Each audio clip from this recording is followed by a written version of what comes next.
guys, my name is Mannequin and welcome back to Mastering EDM with Logic Pro. So this is the first video in my new series introducing synth design, and I don't know if I'll actually label it that, but whatever.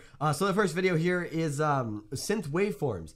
And before I go into this, I have two bits of news. First of all, you can tell by this little video in the corner that I completely redid my setup. So hopefully I'll have less like popping issues with my microphone because I adjusted where that was. I added this little video in the corner and I switched over recording software. And I did a couple other things. I changed the intro and outro video, but I figured it's time to freshen things up since we got to 20 episodes. And speaking of 20, the number of subscribers on this channel is a multiple of 20. It's actually 20 times 10.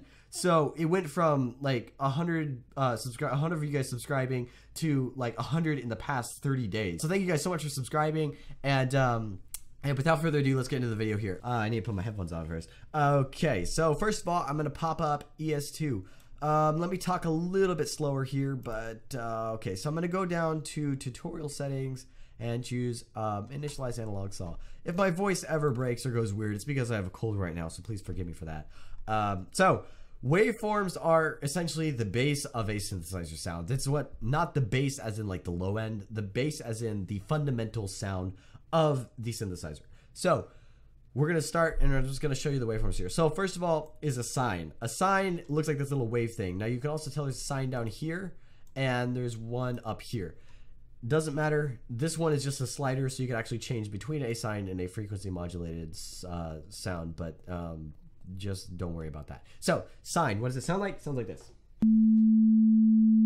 So it's basically just like really smooth, and it's got a lot of body. Actually, if you go down really low, you get the sound, which is basically what you would use for a sub bass, or sometimes even the sub bass of your kick drum.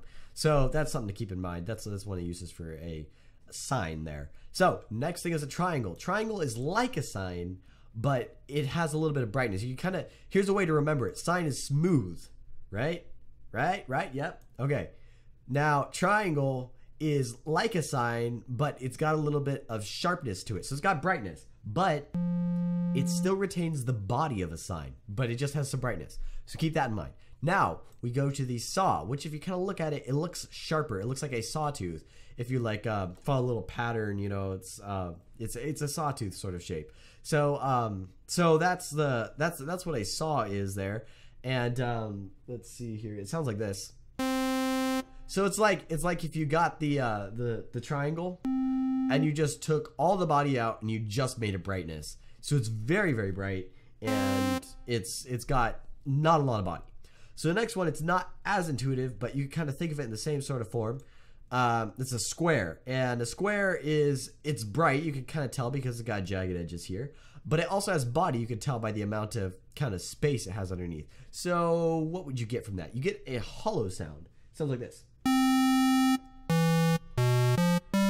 So you kind of get the brightness of a saw, but you get the body of a sine or a triangle, something like that.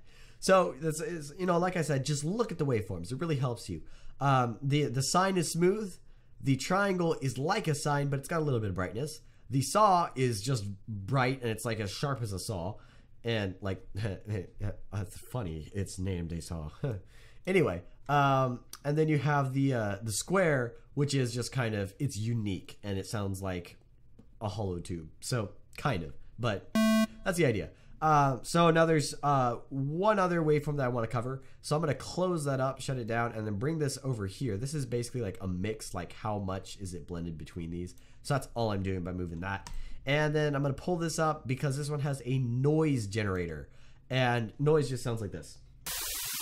Now, the first thing that comes into your head when I played that back is, why the heck would I ever use that?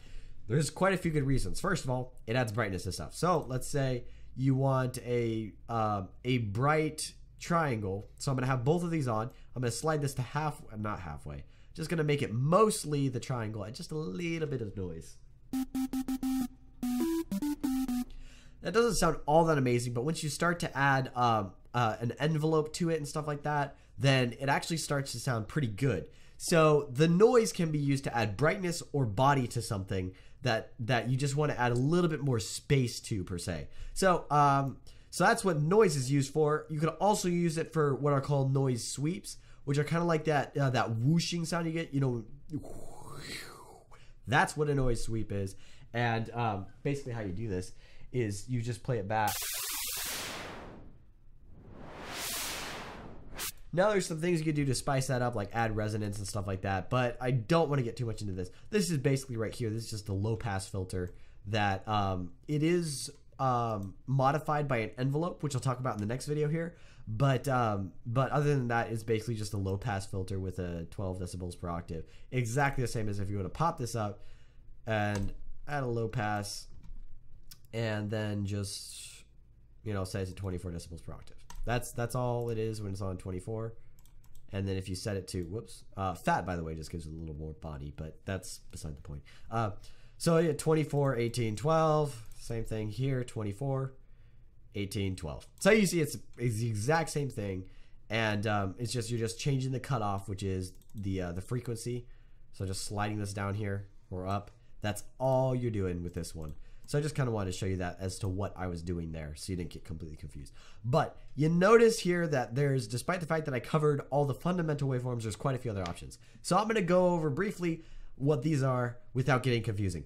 So we have, this is also a square. It's just shifted over a little. And it has a slightly different sound. Actually, I need to pull this over here to make sure on that sound. So it's kind of like a square, just a little different sounding. Same thing here. If you go to this square, it's exactly a square.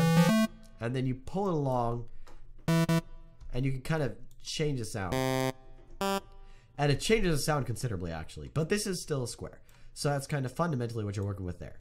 Now, synchronized square and saw, I have no idea what they do. They sound like a square and a saw, but once you start to do other things, they start to sound weird. So I don't know what affects it and how it ends and changes, but experiment with that. Try it. If you want to try to find something new, yeah, just throw it in, see what happens. So now there are two things that I'll tell you kind of what they sound like in the end, but it's kind of hard to work with them. Ring modulation and frequency modulation. So that's ring and FM. Those ones are essentially, they take your sounds and distort them using modulation. So I could play this back here. If I set this to a triangle and I set this to, actually no, frequency modulation. I don't remember how it works, but. And then I think if I change one of these, it'll kind of change the sound. Yeah, it really does. So it's kind of unpredictable, but I don't remember which one it's dependent on even. Okay, so apparently it's dependent on this one. But that's what that does. It does like this weird distortion thing. Now, ring mod is similar. I think it does between these two oscillators. And then if I change this to that. So it kind of just, I think it is modified by both. I don't know. Maybe I'm wrong.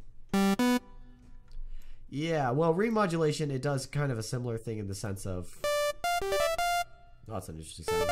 Sounds like a really high pitched, sounds like a saw, despite the fact that's a sine. So that's what ring modulation does. It's like distortion, kind of, but you end up with a very different sound. So just experiment with those ones if you want weird sounds.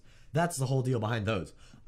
So final thing I want to cover, you'll notice that each of these have a sine at the bottom, but it's kind of lighter than or not lighter, but it's kind of dimmer than the other ones. That's because this isn't just a sine. It's 100 other, or 99 other things, 100 including the sine.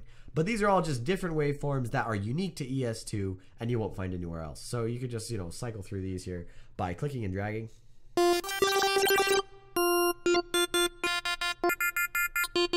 So a lot of different options there, but these ones aren't fundamental, so you won't need to recognize them. They're just kind of for your own use.